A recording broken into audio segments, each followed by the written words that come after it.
होने के कारण उस बच्चे का नाम बिरसा रखा गया। किसे पता था एक दिन ये बालक जंगलों में रहने वाले समाज को उनके गौरव की याद दिलाने वाला बिरसा मुंडा बनेगा। बिरसा, बिरसा, कहाँ है रे तू? माँ, मैं इधर हूँ। तू फिर से अकेला जंगल में गया था? कहीं कोई बाघ भालू उठा ले जाता तो?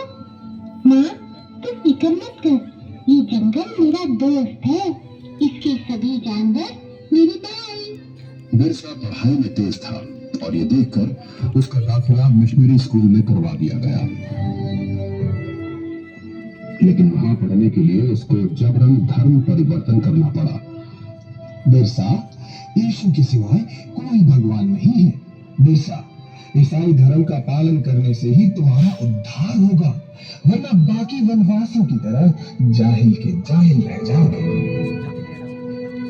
जैसे जैसे बिरसा बड़ा होने लगा, वो अंग्रेजों के अत्याचारों से परिचित हुआ और समझ गया कि अंग्रेज उनसे उनके जंगल छीनना चाहते हैं और ईसाई पादरी जंगल में रहने वाले सभी हिंदुओं को ईसाई बनाना चाहते हैं।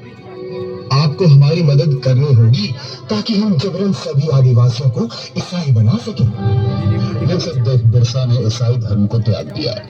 हम आदिकाल से इन जंगलों में वास करते आए हैं। ये जंगल हमारे हैं। धर्म परिवर्तित करके अंग्रेज हमसे हमारे जंगल नहीं छीन सकते। भाइयों, अंग्रेजों के सामने मत झुको, आत्मसम्मान के लिए खड़े हो। बिरसा के अनुयायी गांव-गांव में जाकर बिरसा की इस शिक्षा का प्रचार करने लगे। इसके कहने से वनवासियों ने अंग्रेजों को लगाम देना बंद कर दिया। ये सब देख अंग्रेजी हुकूमत फिर मिला गई और उन्होंने बगावत भड़काने के जुर्म के लिए बिरसा को 2.5 साल की कठोर कारावास की सजा सुनाई।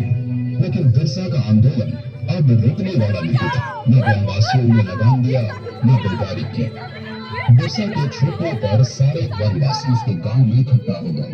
बिरसा की क्रांति की पुकार से सिंहभूमि, छायबासा और रांची के जंगल गूंज उठे। अब वक्त आ गया है जब हम अपनी जमीनें अंग्रेजों से वापस लेंगे और एक नए सतयुग का आरंभ होगा। हम इस धरती के पुत्र हैं और यहाँ हमारा राज होगा। बिरसा गांव-गांव घूमकर अंग्रेजों के खिलाफ मोर्चा बढ़ाने लगा। बिरसा के अनुयायी तीर कमान से लड़कर अंग्रेजों की बंदूकों पर भारी पड़ने लगे। वो जंगल से आते और अंग्रेजों को मारकर गायब हो जाते। जिस तरह बिरसा हम पर और हमारे ठिकानों पे हमला कर रहा है, ऐसे तो ईसाई धर्म का यहाँ अंत ही हो जाएगा। बिरसा वनवासियों को ईसाई बनने नहीं देगा। हम बिरसा के सिर पर भारी इनाम रखेंगे। फिर देखते हैं वो भागकर कहाँ जाता है। हाँ, क्यों नहीं? रुपयों के लालच से भी किसी वनवासी ने बिरसा से गद्दारी नहीं की और अंग्रेजों को एक के बाद एक हार का सामना करना पड़ा। एक बार जंगल में खाना बनाने के धुएं से अंग्रेजों को बिरसा के ठिकाने का पता चल गया। सभी वनवासी सरदार बिरसा समेत पकड़े गए और उन्हें सख्त कारागार में डाल दिया गया। बिरसा की कमर और पैरों में लोहे की बेड़ियां डाल उसे छोटी सी कोठरी में बंद कर दिया गया।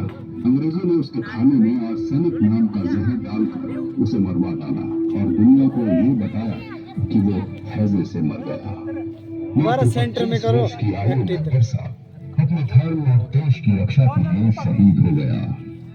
25 साल में इतना कुछ करने वाला कोई आम इंसान नहीं हो सकता और यही कारण है कि बिरसा मुंडा को भगवान का अवतार माना जाता है।